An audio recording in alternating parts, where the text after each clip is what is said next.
Hi everybody. Happy New Year.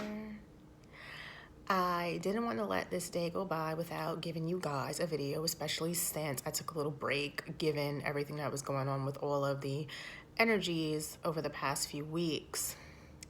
Mainly retrograde, which we will talk about. I actually pulled two cards this time, and we'll go over the first card first and then the second card, and also in conjunction with what I needed to share with you about this last Mercury retrograde. So the first card I pulled, and I just not surprised at all, is the Sulis card. The Sulis Bodies of Water card.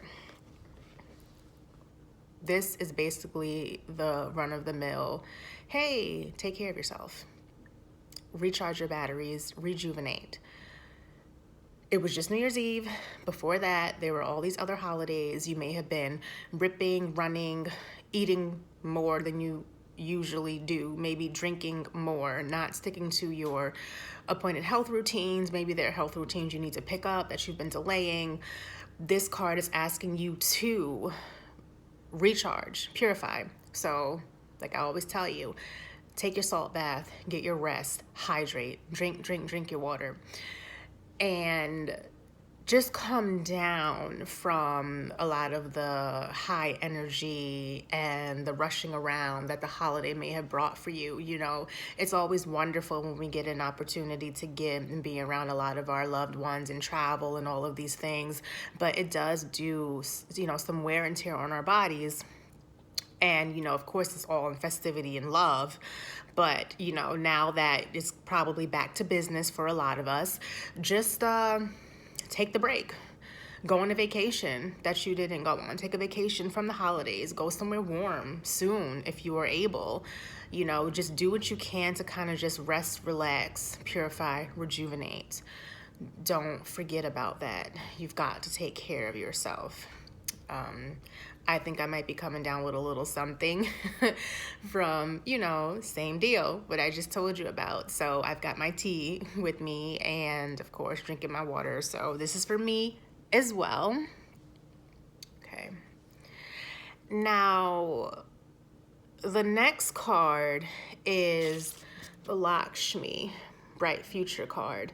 Now, this is the Goddess deck, and you know me by now. We are using the Goddess deck in honor of the full moon. So even if you were hanging out, you might have a little bit of extra energy if you were connected to the lunar cycles. But yes, Lakshmi card, stop worrying. Things are going to be fine, but the way I say it, the way I feel about things are going to be fine is more along the lines of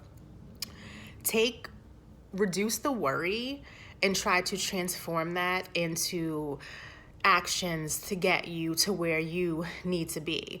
The way I quell any anxieties about is everything going to be okay in the future is by saying, do I have my back? Am I going to be there for me no matter what? Am I going to try my best? And if I can confidently say yes to all of that and commit to myself, then it calms me down. Like, you know what? Things are going to be okay because I'm going to do everything I can to make sure that they are. And that means a lot of different things for different people. But for those of you who have any spiritual belief system, lean on that. Lean on that. It's fine. It doesn't have to be something major and critical for you to do that. It could be something really small like, oh my gosh, I'm really tired today. Please help me get through the day. I do it all the time. So don't forget about that. And if you aren't sure of your spiritual belief system, hey, you can just reach out, look into it, open yourself up, see what comes back, see what resonates with you. This card wants us to drop any of the baggage that we have that we could have, of course, accumulated from the past, our past experiences, and it's causing a fear, in our future and what we think we can achieve or accomplish or have, or, or not have. And it's just to ask, hey, just chill out, take it one day at a time, and I always say the small steps leads to just larger strides. You know, be patient and kind with yourself. Don't beat yourself up. Bright future. And so long as you are the co-creator of your destiny and your whole existence, you have a say in how this goes. So use that power. Now about this retrograde. So Mercury went direct about a week ago, probably around the 23rd or so of December.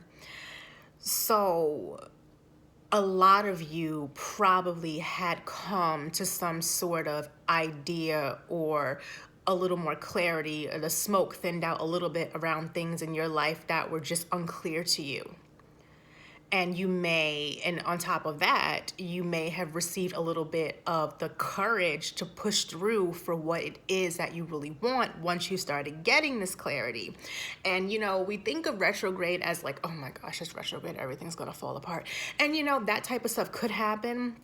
But what I really feel about that is it's to help us stay present. Because if we think about it like, oh, it's retrograde, these things are going to happen, it makes us be tuned in more acutely to everything we're doing, everything that's happening. And that's basically being present in your life. But we have to recognize the gifts that a retrograde period can bring to us, because slowing down and being present can really help you get clear on what it is that you're trying to do. Now, I know that a lot of us have been in this hermit season where we feel internal, withdrawn, inside. This has been going on for months. Summertime. You know, I know a lot of people started going within. After this retrograde, you probably feel like you're ready to get back out, or you're starting to feel the push of something inside of you saying, whoa, we need a change. Knock, knock, knock, knock. Hey, do something. You know, you're probably feeling a nagging feeling about things you need to fix, accomplish, change, you know, repair, cultivate. You could be feeling that right now.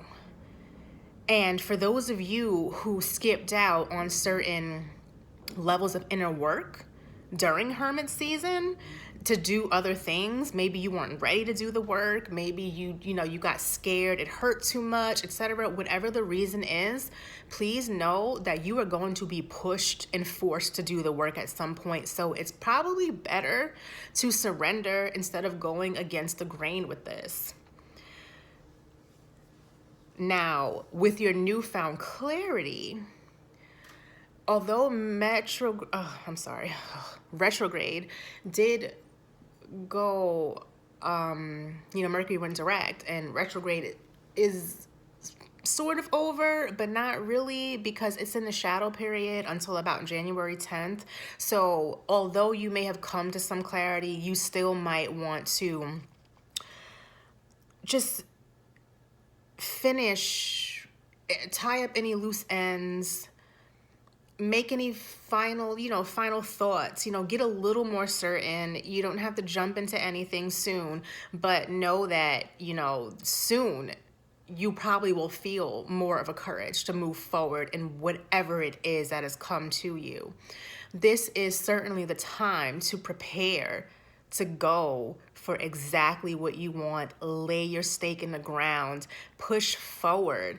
It's a new year. It's the perfect time to do so, and a good opportunity to just get your bearings together and lay it all out and determine where you want to go next. And that's why, retrograde can really be a beneficial thing with Mercury. So that's what I had to share with you today. Once again, Happy New Year. I hope it is full of peace and joy, prosperity, abundance, and lots of love. And not even your run-of-the-mill love, that magical love. I hope you get a lot of magical stuff this year. See you next time.